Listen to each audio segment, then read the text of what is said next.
Estamos na lição de número 13. 13, irmãos? 12? Já estou indo para a última. Estamos na lição de número 12 e falaremos hoje sobre imersos no Espírito nos últimos dias. Entenderemos Ezequiel, capítulo de número 47, apesar que imersos no Espírito nos últimos dias, de acordo com a colocação de Ezequias e Daniele Soares, começa no capítulo de número 40 do mesmo livro de Ezequiel.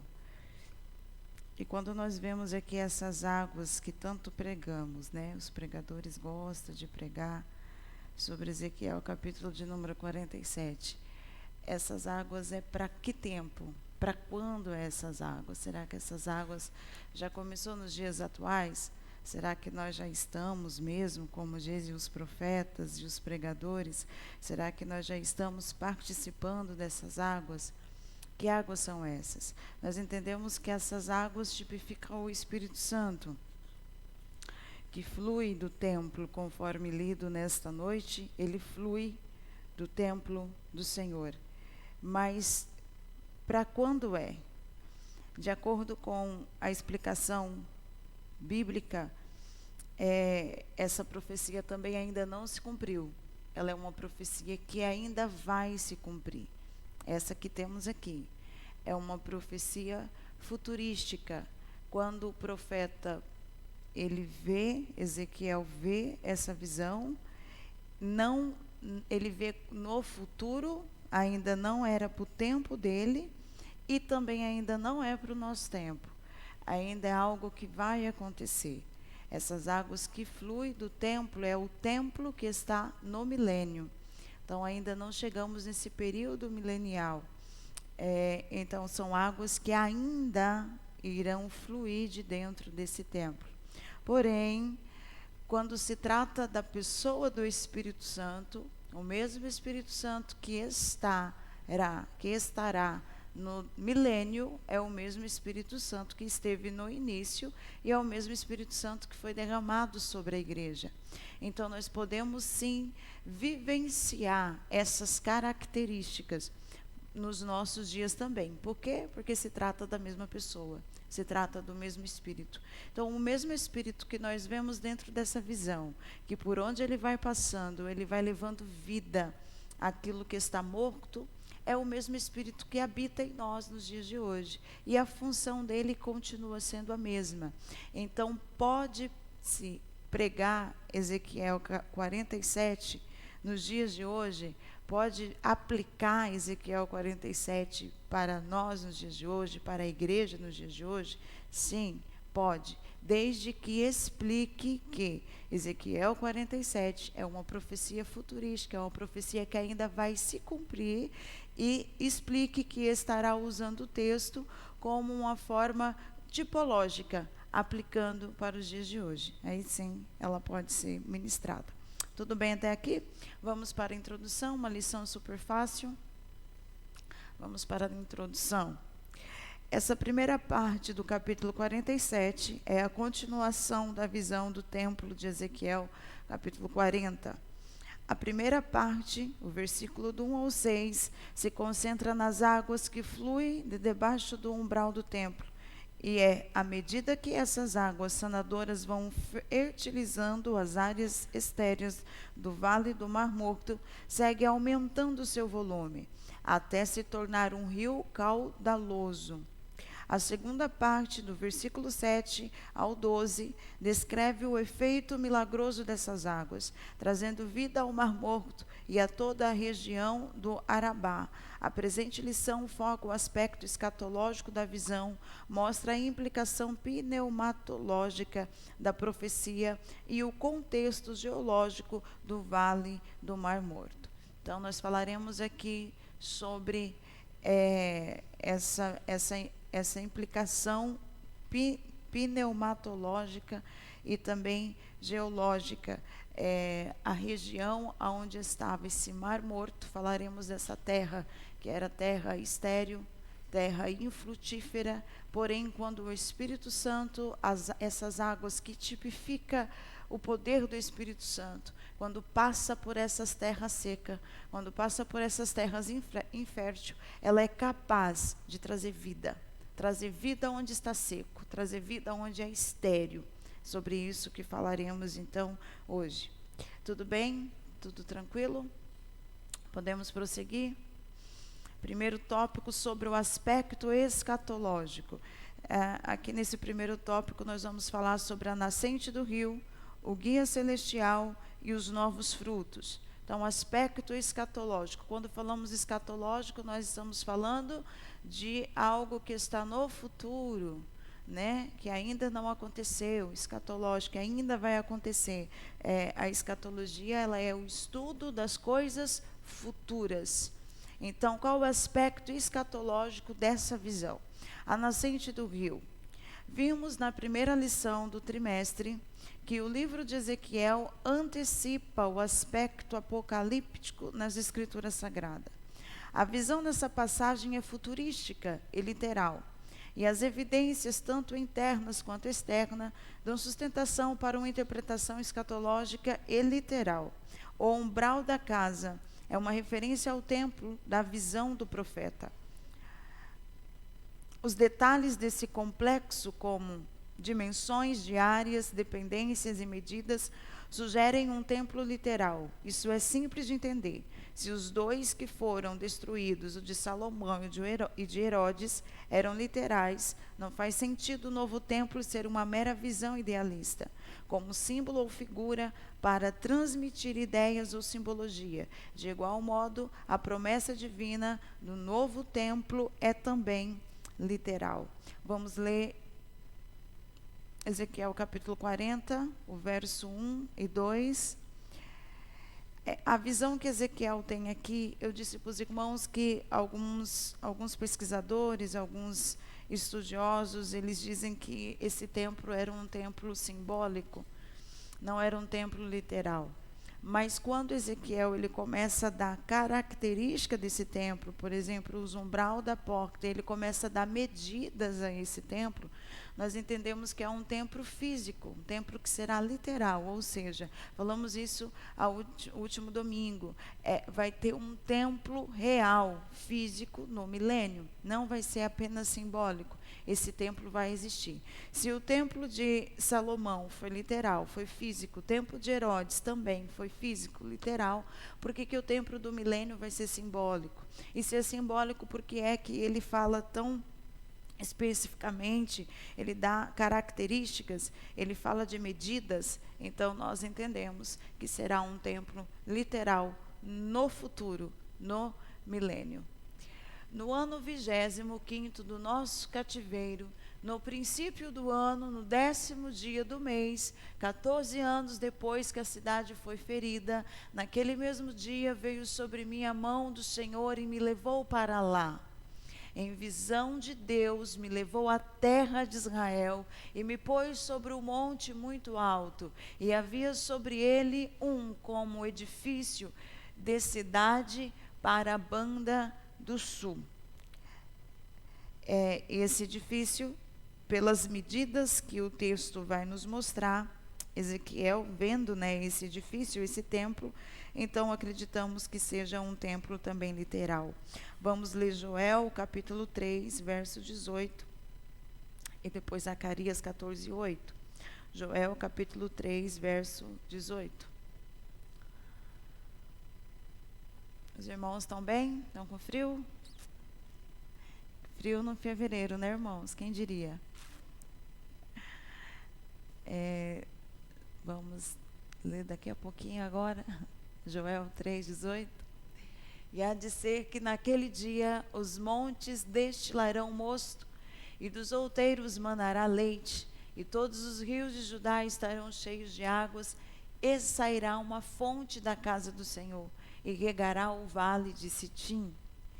Então, nós temos aqui mais uma vez a referência a esse templo, um templo literal, onde sairá água, sairá fonte de dentro dele.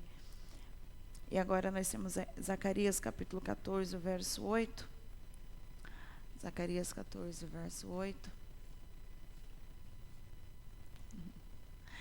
que diz assim: naquele dia também acontecerá que correrão de Jerusalém águas vivas, metade delas para o mar oriental e metade delas até ao mar ocidental. No estio e no inverno sucederá isso. Amém. Glória a Deus. Tudo isso são promessas para esse templo dentro do milênio ou no período milenial. O guia celestial. O guia celestial aparece no verso 2, no verso 3 de Ezequiel, capítulo de número 47. E ele é um personagem que aparece desde o início das visões de Ezequiel. Vamos lá, os irmãos estão aí? Tópico 2, tópico 1, subtópico 2. Um personagem que aparece desde o início da visão. E no novo templo, um homem cuja aparência era a aparência do cobre, tendo um cordel de linho na mão e uma cana de medir. Continua como Cicerone nesse passeio. Esse anjo fez Ezequiel sair pelo portão do norte e, dessa forma, contornar o templo no sentido horário em direção ao oriente. Isso porque a porta oriental estava fechada. Essa porta estará fechada, não se abrirá. Ninguém entrará por ela, porque o Senhor, Deus de Israel, entrou por ela. Por isso estará fechada. No período dos 2 templos, essa porta nunca esteve trancada. E isso revela o caráter escatológico da visão. Então, nós temos aqui um guia celestial. Esse guia celestial, como foi dito e como os irmãos têm acompanhado desde o início da visão, ele aparece nas visões de Ezequiel, conduzindo Ezequiel, guiando Ezequiel, e aqui novamente está ele, no verso de número 2 e no verso de número 3. E ele me tirou pelo caminho da porta do norte e me fez dar uma volta pelo caminho de fora, até a porta exterior, pelo caminho que olha para o oriente, e eis que corriam umas águas desde a banda direita. Saiu aquele homem para o oriente, tendo na mão um cordel de medir, e mediu 1000 côvados, e me fez passar pelas águas que me davam água que me dava pelos tornozelos. Então aqui está esse ser celestial. Ele mostra também as portas trancadas, os 2 templos que tivemos, os 2 anteriores de Salomão e o da época de Zorobabel, que foi reformado por Herodes, não tinha as portas trancadas, mas esse sim. Isso nos indica que também é um templo diferenciado, né? Um templo que estará no milênio, um templo com caráter escatológico dentro dessa visão. Tudo bem até aqui? Não vamos ler nenhum versículo, porque os versículos já estão aqui incluídos dentro da lição. Tanto o verso 3 do capítulo 40 e o verso 2 do capítulo 44. Ainda sobre aspecto escatológico dentro desse texto, do capítulo 47 de Ezequiel, nós temos os novos frutos. Então, aqui nós temos aspectos escatológicos, a nascente do rio, que nasce de dentro do templo. Nós temos um guia celestial que mostra as portas trancadas, fechadas. Nós temos aqui os novos frutos. O verso de número 12 nos mostra frutos. Que frutos são esses? A linguagem dessa passagem é apocalíptica e escatológica, e tem paralelo com o livro de Apocalipse, capítulo 22, verso 1 e 2, vamos ler, Apocalipse capítulo 22, verso 1 e 2, a visão de Ezequiel em relação a toda sorte de árvore que dá fruto para se comer. Nos seus meses produzirão frutos novos, e se refere ao milênio e ao apóstolo João, ao mundo vindouro, à eternidade, mas ambos os textos são literais. No novo céu, na nova terra, não existe mar. O milênio é distinto do mundo vindouro. Ver a declaração de fé das Assembleias de Deus do Brasil. Certo, então o que Ezequiel está vendo antecede o Apocalipse de João. As visões de Ezequiel são visões escatológicas, são visões do futuro. O que vai acontecer no futuro? O que teremos no futuro? O que teremos no milênio? Vai ter comida no milênio? Vai ter alimentação no milênio? Vai. Tanto Ezequiel vê isso, como o Apocalipse de João. João também vê isso. E ele mostra nos tempos futuros essas frutas, essa árvore frutífera.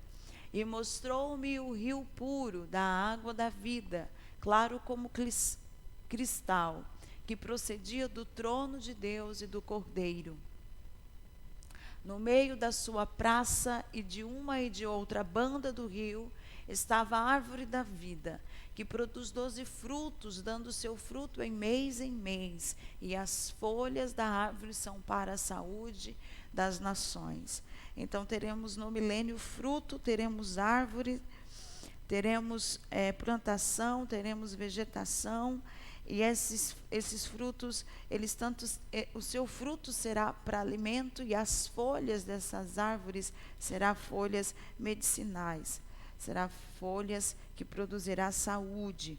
Tudo isso teremos no milênio. Ezequiel é o primeiro que vê isso antes de João. João ele vê também, e Ezequiel ele antecede na sua visão. O verso de número 12 é que diz isso, do capítulo de número 47. E junto do rio, a sua margem de uma e de outra banda, subirá toda sorte de árvore que dá fruto para se comer. Não cairá a sua folha, nem perderá o seu fruto. Nos seus meses produzirá novos frutos, porque as suas águas saem do santuário, e o seu fruto servirá de alimento, e a sua folha de remédio. Então Ezequiel vê isso antes de João. João também vê a mesma árvore, os mesmos frutos, as mesmas folhas, e tem a mesma interpretação no momento da visão que eles estão tendo, eles têm a mesma interpretação, certo? Então, sobre o aspecto escatológico do capítulo de número 47, é isso que temos: a nascente do rio, o guia celestial e os novos frutos. Tudo isso no milênio. Tudo bem? Tudo bem. Aí os irmãos vai casando o texto de hoje, ou a lição de hoje, com a última lição que tivemos no domingo, que também falamos sobre esse período milenial que o profeta Ezequiel vê. Indo para o segundo tópico, nós temos a implicação pneumatológica. Aqui nós vamos ter as águas, aqui nós vamos ter o Espírito Santo, e imerso nas águas e no Espírito. Sobre essa implicação, sobre a água, as águas que nós temos do verso 3 até o verso 6. O ser celestial fez Ezequiel passar pelas águas, que ao caminhar o primeiro trecho de 1000 côvados ou 500 metros, elas davam pelos tornozelos. 500 metros mais adiante, as águas chegam aos joelhos, e depois de mais 500 metros, elas já estão nos lombos. 500 metros mais além, essas águas já havia se tornado um rio, e o profeta agora tinha que nadar. No verso 5, ele tem que nadar. Ele atravessou o ribeiro nadando, mas depois o ser celestial trouxe o profeta de volta para a margem do rio. No verso 6. Qual o propósito disso? Era necessário que Ezequiel visse a extensão e a profundidade do ribeiro para reconhecer a fonte de todos esses milagres. Essa experiência da imersão do profeta nas águas tem implicações teológicas profundas, conforme o Evangelho de João, capítulo 7, do 7 ao 39, que nós vamos ler. Evangelho de João, capítulo 7, do 7 ao 39. Porque é então que esse ser, ele convida Ezequiel a ir até essas águas. Porque esse ser mede 500 metros e o chama. E conforme ele vai indo, conforme ele vai adentrando essas águas vão aumentando. Todas as vezes que o ser mede, Ezequiel avança nessas águas, elas aumentam. Elas não diminuem, elas aumentam. Até que chega num determinado ponto aonde Ezequiel não anda mais. Ezequiel precisa nadar sobre essas águas. Vocês lembram da narrativa aonde o profeta vai dizer que não dá para ele ir porque era muito fundo. Era uma profundidade muito extensa. Então, esse ser que o conduzia vai e o leva, e o conduz. E ele percebe a profundeza das águas. Então, o propósito é que Ezequiel, nessa visão, visse e sentisse quão profunda essas águas, para que ele pudesse relatar quão imensas são essas águas, da onde vêm todos esses milagres. E quando nós falamos dessas águas profundas, nós estamos falando do Espírito Santo, dessa imensidão do Espírito Santo, desse poder imenso que nunca acaba, que nunca tem fim. Quanto mais nós entramos, mais ele aumenta, mais se torna maior. Quanto mais queremos dele, quanto mais, isso aplicando, né, para nós e falando dessa pessoa, desse poder do Espírito Santo, que é o mesmo desde o início e será o mesmo no milênio. Ele é o mesmo. Então, esse poder, essa unção, essa plenitude, ela nunca tem fim. Quanto mais desejamos, mais ele multiplica. Mais ele multiplica.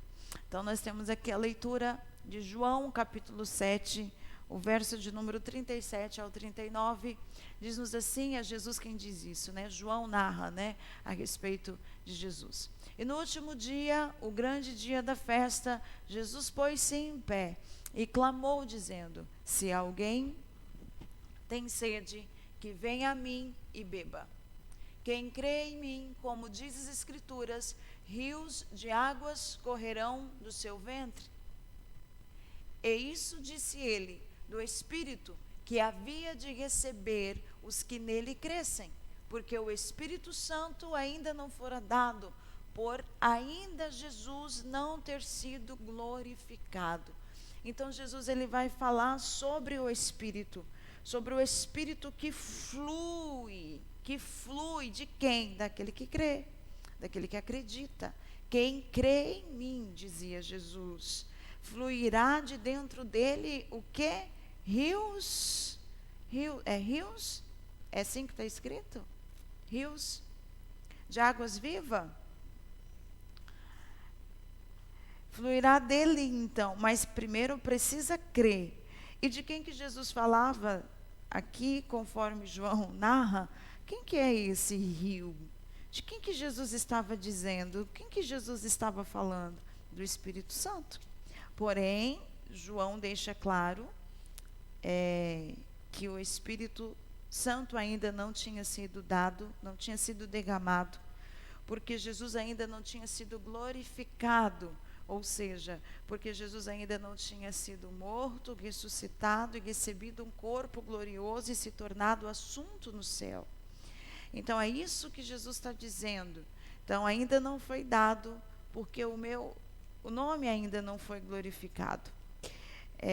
Então está falando do Espírito Santo. Então quando recebêssemos esse Espírito Santo, ou o poder do Espírito Santo, então também fluiria de dentro de nós rios de águas vivas. Amém? Então essa é a característica do Espírito Santo. É a característica do Espírito Santo desde o início até o fim. Aonde está o Espírito Santo, ali tem vida. Aonde está o Espírito Santo tem esse poder, né? A água que tipifica tanta coisa para nós, né? A água tipifica essa limpeza, né? A água limpa, a água sacia. A água ela tem muitos significados, assim como o Espírito Santo ele é para nós, para aquele que crê. Ele sacia, ele limpa, ele traz muitos benefícios. Água, a gente não consegue viver sem água, da mesma forma que não conseguimos viver sem ele, sem o Espírito Santo. Assim ele trabalha nas nossas vidas. Então o Espírito Santo ele é ilustrado como água. Agora nós vamos para o segundo tópico, né, irmãos? O segundo tópico, o Espírito Santo. Os irmãos estão aí? A imersão de Ezequiel nessas águas pode ser então comparada ao crente cheio do Espírito Santo, visto que a água é um dos símbolos do Espírito Santo. 1 João capítulo 5, verso 6. Vamos ler? 1 João capítulo 5, verso 6, onde as águas, ela é um símbolo do Espírito Santo. Os símbolos do Espírito Santo são reflexos das suas múltiplas operações. O próprio Jesus se referiu ao Espírito ao falar sobre o Espírito Santo no discurso de João. Nós temos 1 João capítulo 5, verso 6. Este é aquele que veio por água e sangue, isto é, Jesus Cristo, não só por água, mas por água e por sangue. E o Espírito é o que testifica, porque o Espírito é a verdade. E aqui Jesus, conforme João narra, esse discurso que acabamos de ler, Evangelho de João, capítulo 37, verso 39, que é aquele que crê em Jesus, ele também vai fluir de dentro dele rios de águas vivas. Mas primeiro é preciso crer, acreditar. Aleluia. O Espírito Santo é ilustrado como água, pois assim como a água é indispensável à vida física de qualquer ser vivo, da mesma maneira o Espírito é indispensável à vida do crente. A água refresca, refrigera, dá uma sensação de tranquilidade, de bem-estar. É assim que o Espírito Santo realiza na vida do crente, conforme Isaías capítulo 44, verso 3, vamos ler? Ademais, não podemos esquecer que o Senhor Jesus Cristo é a fonte de água viva, conforme o Evangelho de João, capítulo 4, verso de número 14. Então, o que é a água? Para nós, praticamente tudo, né? Ela é indispensável para o nosso viver aqui na Terra, para a nossa vida física. Enquanto estamos aqui nesse mundo, nesse planeta, nós necessitamos da água. Então, da mesma forma, o Espírito Santo, ele é para o crente indispensável, indispensável, indispensável. Nós precisamos do Espírito Santo. Nós necessitamos. Um crente sem o Espírito Santo é um crente falido, é um crente morto, é um crente sem vida. Nós dependemos do Espírito Santo de Deus. Isso é o que o Espírito Santo realiza na vida do crente. Isaías capítulo 44, verso 3. Porque derramarei água sobre o sedento e rios sobre a terra seca. Derramarei o meu Espírito sobre a tua posteridade e a minha bênção sobre os teus descendentes. Amém? Esse é o que o Espírito Santo faz nas nossas vidas. Ele realiza isso. Estávamos secos, sequíssimos, sem vida, mas após o Espírito Santo ser derramado em nós, nós passamos então a ter vida, a ser fértil, passamos a produzir. Por isso que é algo que qual seria a palavra? O Espírito Santo, quando ele está na nossa vida, falar de uma forma bonita, né, para os irmãos não se escandalizar.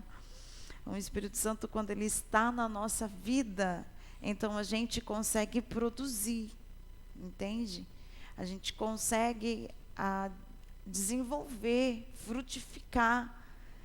Então, quando vemos alguém que ele não frutifica em nada, que ele não produz nada, que ele está sempre seco e sequíssimo, isso é um sinal da ausência dessa água.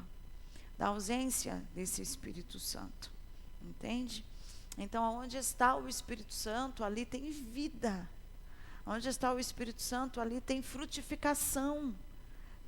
Tem coisas nascendo, tem sonhos brotando, tem sonhos surgindo. É alguém ativo. Não tem como a gente ter o Espírito Santo e continuar morto, continuar sem vida, continuar sem frutos. Não tem como. Então, é uma das características de que temos o Espírito Santo, de que uma igreja tem o Espírito Santo, de que um irmão, ele está realmente cheio do Espírito Santo. É isso, é quando você vê ele frutificando, quando você vê ele produzindo, quando você vê ele em movimento, porque aonde tem o Espírito Santo, ali tem vida, não tem mais sequidão. Aonde está o Espírito Santo, não tem mais terra estéril. Aonde ele chega, ele produz vida. Aonde ele chega, ele muda o cenário, ele muda o quadro. Imersos nas águas e no Espírito. Imersos nas águas e no Espírito, faz menção do verso 3 ao verso 5 de Ezequiel, capítulo de número 47. O Espírito Santo é a terceira pessoa da Trindade, ou seja, é uma pessoa.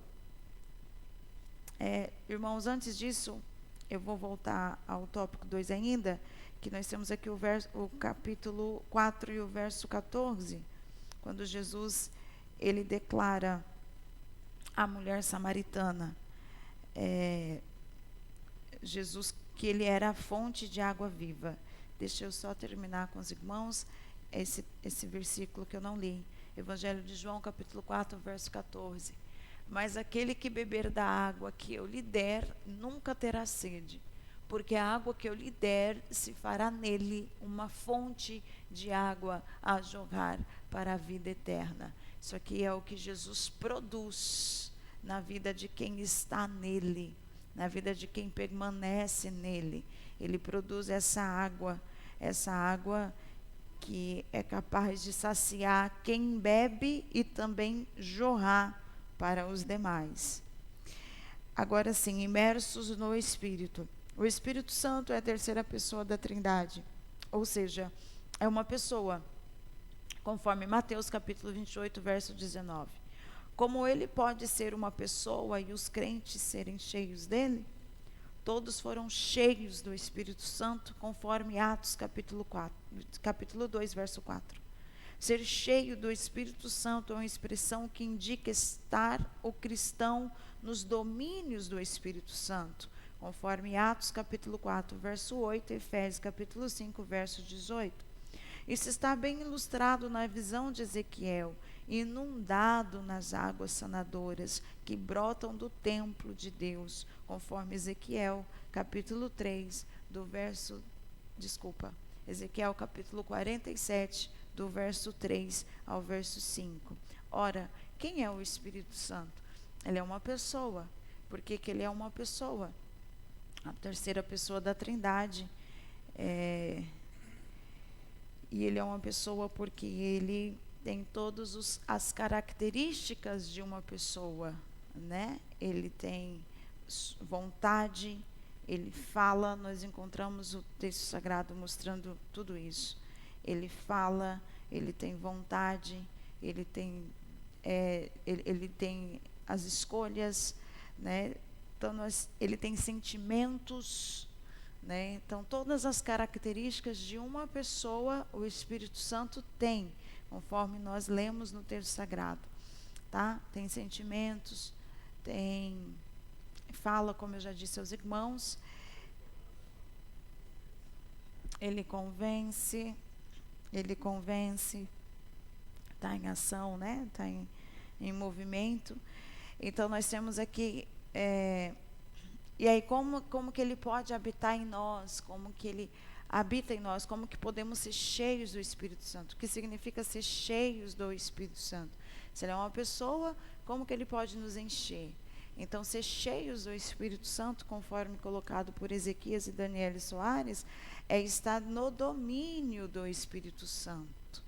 é estar debaixo do governo do Espírito Santo, debaixo do controle do Espírito Santo. Isso é ser pleno, isso é ser cheio.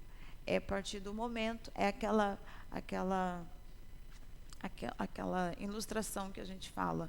É quando nós estamos indo no carro, dirigindo, conduzindo nós mesmos, e quando a gente tem um encontro com Jesus, que o Espírito Santo vem habitar em nós, trazendo o carro como sendo a nossa vida. A nossa vida é o carro, e eu dirigindo, governando esse carro, é eu conduzindo e controlando a minha vida, da minha forma, da minha maneira, do meu jeito, e guiando pelo caminho que eu quero. Mas quando eu conheço Jesus, e o Espírito Santo vem habitar na minha vida, então eu entrego, eu passo para Ele a condução. Aí eu me submeto aí no banco do carona, e eu deixo Ele guiar, eu deixo Ele governar, eu deixo Ele assumir a direção, eu deixo Ele escolher o caminho. Isso é ser controlado pelo Espírito Santo, isso é ser pleno do Espírito Santo, ser cheio do Espírito Santo. Eu não vivo mais eu, mas que Ele vive em mim. Não falo mais eu por mim mesmo, mas que Ele fale por mim. Não tomo eu mais as minhas próprias direções, quando eu estava na minha vida, né, vivendo os meus próprios prazeres, os meus próprios deleites, mas eu me submeto a estar no banco do carona, a fechar os meus olhos e dizer: guia-me, Senhor, conduz-me, Senhor, leva-me aonde o Senhor quiser me levar, cumpra o teu propósito na minha vida. Isso é ser cheio do Espírito Santo, isso é ser pleno do Espírito Santo, é permitir que Ele nos governe, permitir que Ele nos controle. Vamos ler então Mateus capítulo de número 28, verso 19. Mateus 28, verso 19, ele é a terceira pessoa da Trindade. Portanto, ide e ensinai todas as nações, batizando-as em nome do Pai, do Filho e do Espírito Santo. Aqui ele aparece como estando na terceira pessoa, ele aparece no terceiro lugar, né? A terceira pessoa da Trindade. Como ele pode ser uma pessoa e nós sermos cheios dele? Então, Atos capítulo 2, verso 4, nós temos que todos foram cheios do Espírito Santo. Mas ser cheio do Espírito Santo, então, é estar debaixo do domínio dele, conforme Atos capítulo 4, verso 8. Vamos ler? Atos capítulo 4, o verso de número 8. Então Pedro, cheio do Espírito Santo, lhes disse: principais do povo e vós anciões de Israel. Como que Pedro se encontra aqui? Cheio do Espírito Santo. Então ele está debaixo do domínio do Espírito Santo. Ele está controlado pelo Espírito Santo. Por isso que ele fala, por isso que ele diz, por isso que ele ensina, por isso que ele abre a boca, por isso que ele profetiza, por isso que ele prediz, porque ele está cheio do Espírito Santo. Então, estar cheio do Espírito Santo é estar controlado, dominado pelo Espírito Santo. Nós temos ainda Efésios capítulo 5, verso 18. Efésios 5, verso 18. E não vos embriagueis com vinho, em quem há contenda, mas enchei-vos do Espírito Santo. Ou seja, esteja debaixo desse domínio, sejam controlados, sejam guiados. Quando alguém se embriaga de vinho, embriaga de vinho, ele fica então controlado por aquele álcool, não é? Ele fica controlado por aquele álcool. Mas quando estamos cheios do Espírito Santo, nós estaremos controlados pelo Espírito Santo. E aí essa é a exortação do apóstolo Paulo aos irmãos que estavam em Efésios, e claro que para nós também, para que possamos ser cheios, controlados pelo Espírito Santo. Até aqui tudo bem? Vamos então para o último tópico, tópico de número 3, sobre o contexto geológico do Vale do Mar Morto. Aqui nós temos a abundância de árvores, o Mar Morto e a vida no Mar Morto, e sobre os charcos lamaceiros com sal que não serão restaurados. primeiro nós temos abundância de árvores, o verso 7 do capítulo de número 47 de Ezequiel. O Arabá, em hebraico, Ahavar, literalmente árido, mas aparece também no Antigo Testamento como planície, Deuteronômio capítulo 1, verso 1, ou deserto, Isaías capítulo 35, verso 1. É o nome de um vale, Josué capítulo 18, verso 18, que se estende desde a Galileia, do norte de Israel, e vai até o Golfo de Acaba, no sul do país, na margem do Mar Vermelho. Deuteronômio capítulo 1, verso 1, diante de Suf, nessa região se localiza o Mar Morto. Josué capítulo 3, verso 16, Mar Salgado. Vamos escolher alguns versículos aqui. Vamos escolher Josué capítulo 18, verso 18, para lermos. Então, aqui nós temos uma região mesmo, né? E que região é essa? É uma região seca, é um deserto, é um lugar sem vida. E nós temos vários textos aonde a Bíblia nos mostra essa região, essa planície. Em Deuteronômio capítulo 1 vai falar sobre essa região. Em Josué capítulo 3, verso 16. Então nós temos uma planície, nós temos uma região, e essa região é a região deserta, é uma região sem vida. Josué 18, 18. E passava até o lado de fronte de Arabá, para o norte, e descia a Arabá. Então é uma região, tudo bem? Que região é essa? Seca, deserta, sem vida. Essa é a região que Ezequiel está vendo no capítulo de número 47 e o verso de número 7. E tornando eu, eis que à margem do ribeiro havia uma grande abundância de árvore de uma e de outra banda. Seguindo então aqui. Parte da região era território da antiga Pentápolis, que incluía as cidades de Sodoma e Gomorra, cuja destruição trouxe esterilidade na região, de modo que ali não nasce planta alguma, nem mesmo capim. Deuteronômio capítulo 29, verso 23. Vamos ler? Deuteronômio 29, verso 23. No entanto, a palavra profética contempla o surgimento de abundância de árvores, como resultado das bênçãos das águas vivificadoras. Esse quadro profético é do milênio. Então, aqui nós temos terra seca, sequíssima, aonde não nasce nem capim. É um lugar deserto, não nasce nada, não produz nada. E o que Ezequiel está vendo? Ezequiel está vendo surgir árvores. Ezequiel está vendo surgir plantação em um lugar seco. E por que surge plantação nesse deserto, nesse lugar seco? Por causa das águas que ele vê correndo, as águas que saem do templo e que ele vê correndo sobre essa região.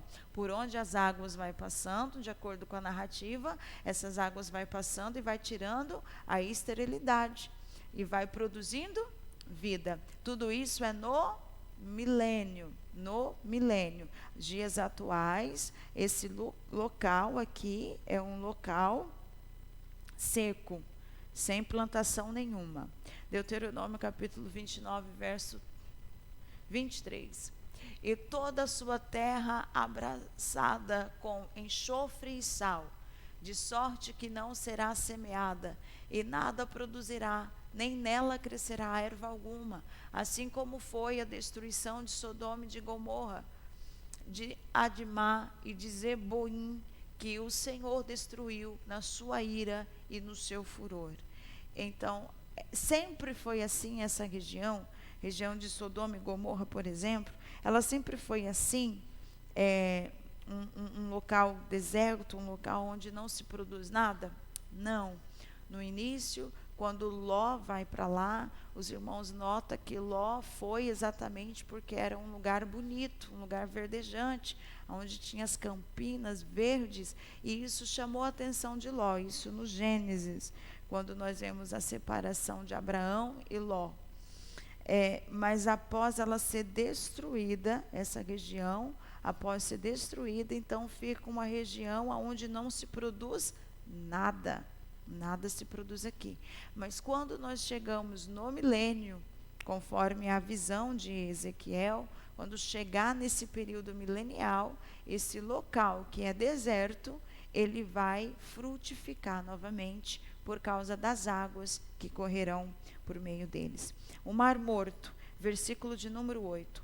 Essas águas, sendo levadas no mar, sararão as águas. Verso de número 8. Esse mar é o Mar Morto, ou Mar de Sal.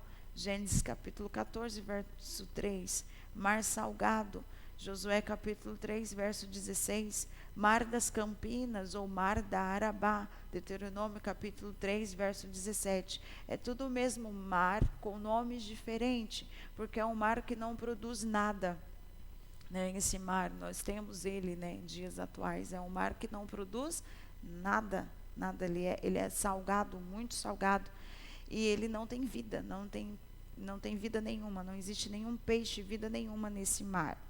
Localiza-se na depressão mais profunda do planeta, 396 metros abaixo do nível do mar, e é alimentado pelas águas do Jordão e de uns poucos córregos menores, visto que o lago não possui escoamento natural. Suas águas são eliminadas por meio de evaporação.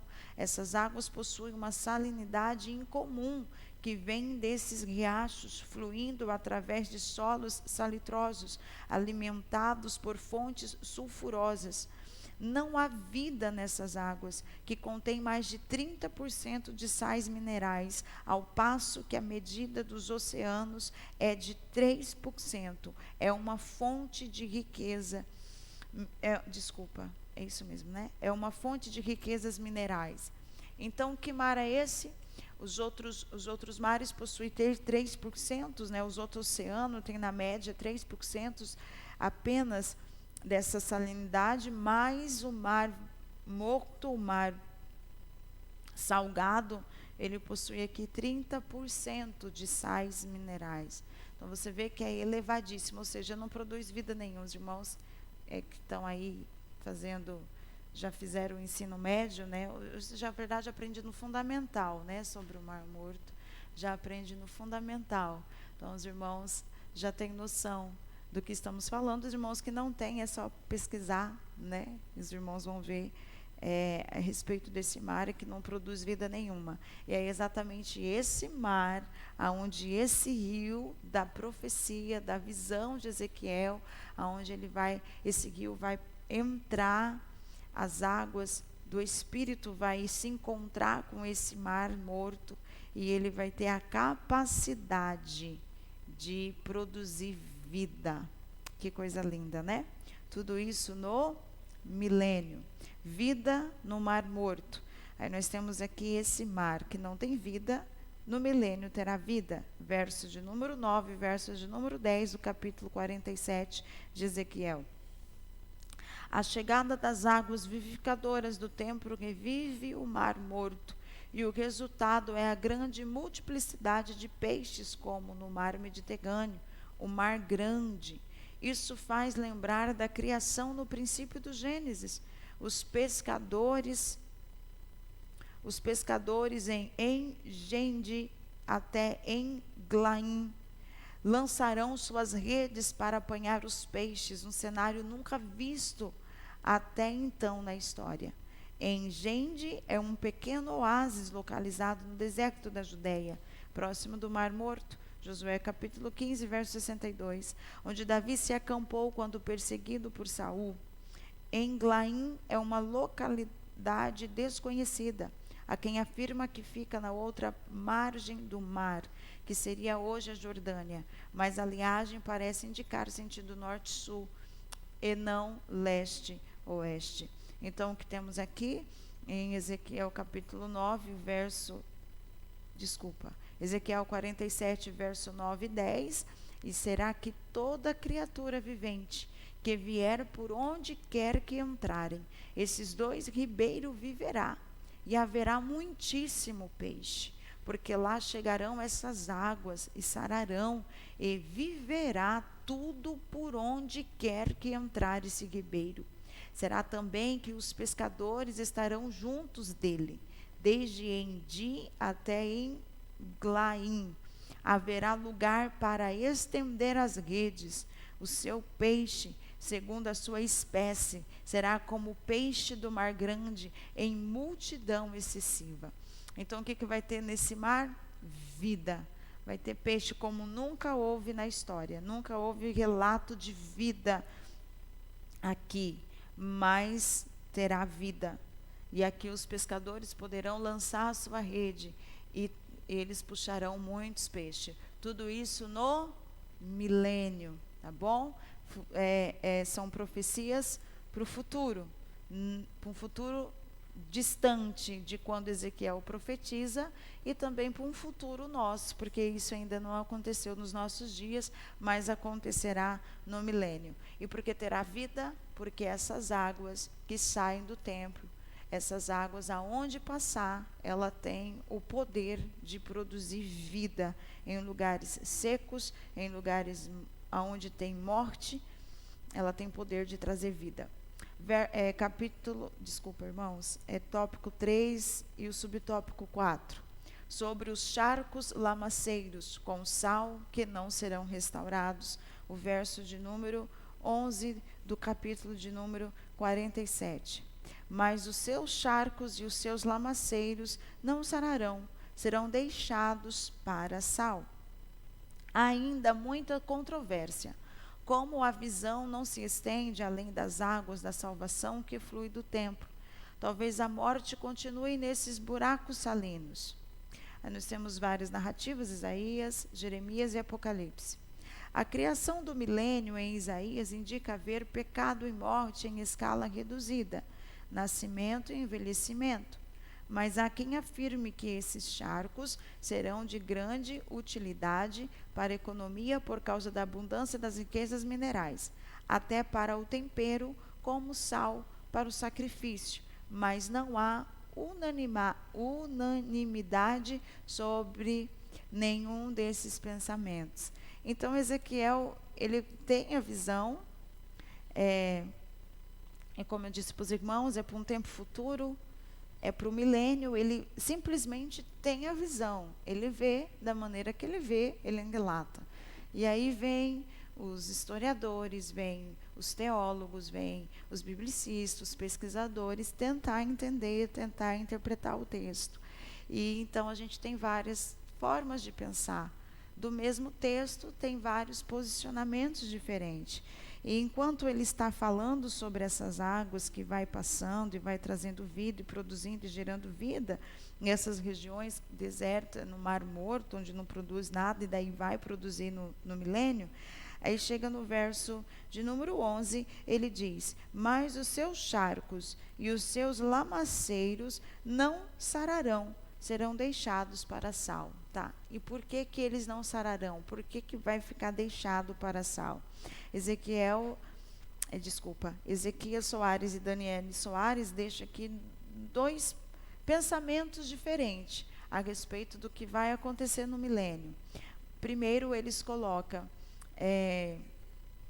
que no milênio, conforme indica Isaías, vai ter, no milênio em Isaías indica haver pecado e morte, porém em escala reduzida.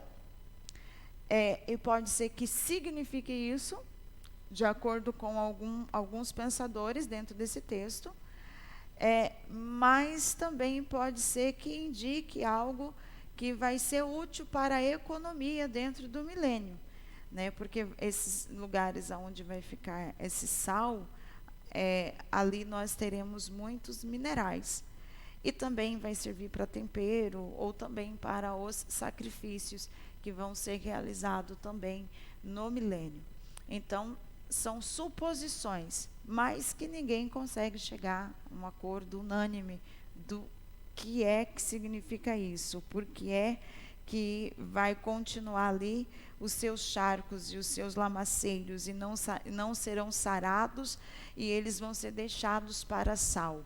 Por que vai ficar ali? Bom, Eu não me arrisco a dizer, se nem Ezequias e Daniele Soares deixaram para nós uma definição, eu também não me arrisco a dizer. Mas quando chegarmos no milênio, a gente vai ter certeza para que é que vai servir. Tudo bem? Oi.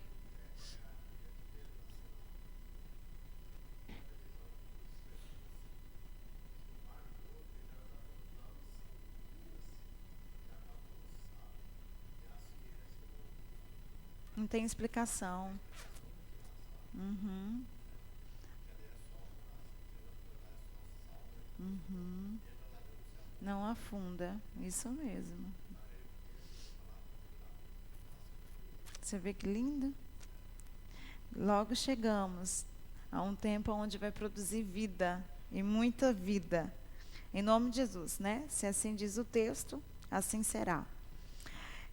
Tudo bem até aqui então, irmãos? Certo, vamos então para a conclusão. Na conclusão nós temos as águas termáticas do rio da visão de Ezequiel saem de debaixo do umbral, e as águas cristalinas que saem do trono de Deus e do Cordeiro, em Apocalipse, aponta para Cristo e o Espírito Santo. É significativa a presença do rio no Éden, no princípio, no relato da criação e no rio da vida no mundo vindouro. O rio da visão de Ezequiel fica entre eles, ou seja, entre o primeiro e o último. Vemos em tudo isso a restauração escatológica da terra e a efusão do Espírito sem medidas. Então, o que teremos no milênio? Nós teremos essa restauração, restauração de tudo. Restauração como no início, como no Éden. No Éden, quando Deus cria, Ele cria tudo perfeito, tudo maravilhoso. O que teremos no milênio? A restauração de tudo.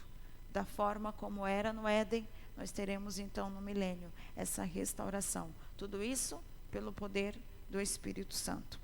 Revisando o conteúdo, onde nasce o rio das águas vivificadoras? Do umbral do templo. Porque o Cicerone celestial contornou o novo templo com Ezequiel? Porque a porta oriental estava fechada. O que significa imerso nas águas ou cheio do Espírito Santo? Dominado, controlado pelo Espírito Santo. O que significa o surgimento de abundância de árvores numa terra estéril? E isso também, né? O derramado do Espírito Santo, né? Que vai trazer essas bênçãos vivificadoras, né? Então, nós temos ali terras estéreis, que através do derramamento do Espírito Santo, ela vai ter o resultado dessas bênçãos. Bênçãos das águas vivificadoras.